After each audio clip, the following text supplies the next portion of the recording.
Hey, everybody. This is Travis from Candid at the movies. And I am wearing black today because I am going to give you the review of The Crow.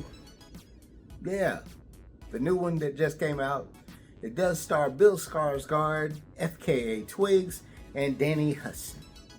Now, this movie is I don't know if it's a reboot. I don't know if it's a reimagining. I don't know if it's just a new saga or a 2024 version of the original Crow or just the franchise. I don't know. I'm not even going to try to say it.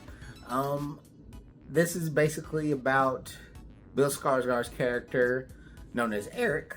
They didn't give him Draven for some odd reason. Eric, who is in love with Shelley, and something happens to where they both get killed, and Eric is on his revenge kick so he can get back to his love, Shelley.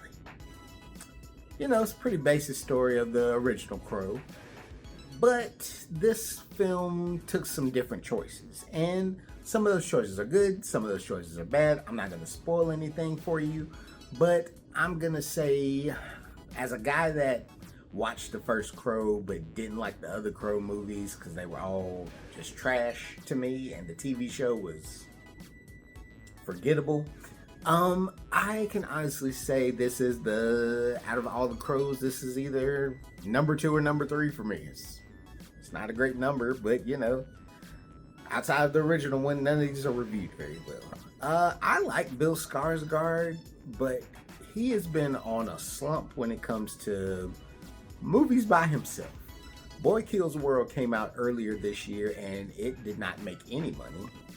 Barely heard anybody talk about it, let alone review it on here. And more than anything, he takes another L, unfortunately. I'm hoping Nosferatu does better for him because I think that's going to actually give him some more love outside of Pennywise.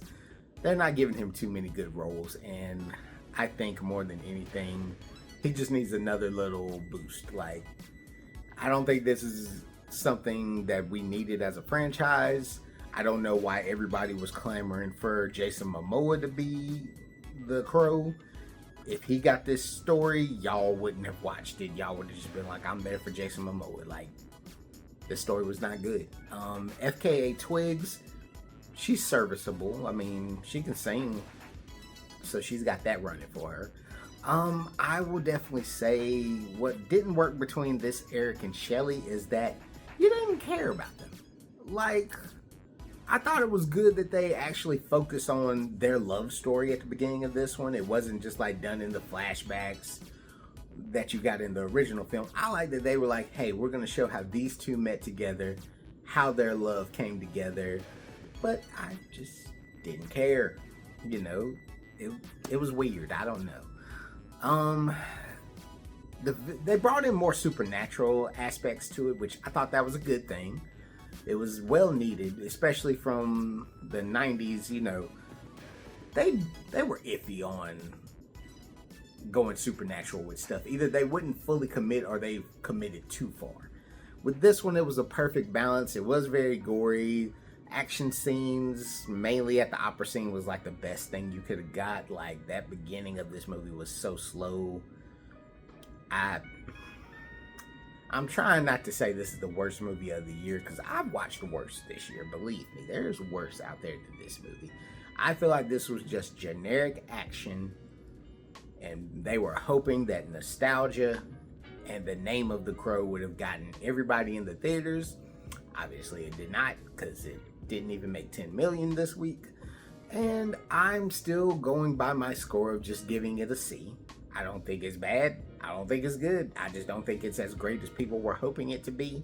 Or I'm just not in that crew of The Crow fans that just will watch anything and say it's great. I'm not one of those people that's going to tell you, oh, it's so great, it's so dark, it's so gory. Don't mean it's a good movie. So, you know, go see this movie if you want to. It'll be on streaming probably very soon. I don't think it's going to be Borderlands when it comes to being on streaming so fast, but give it a couple weeks. It'll probably be runnable. But if you like The Crow, let me know what you thought about it, because I'd love to hear what your thoughts were. This is Travis from Candid at the Movies. Subscribe if you haven't already. We got better stuff we review. Catch y'all later. Peace.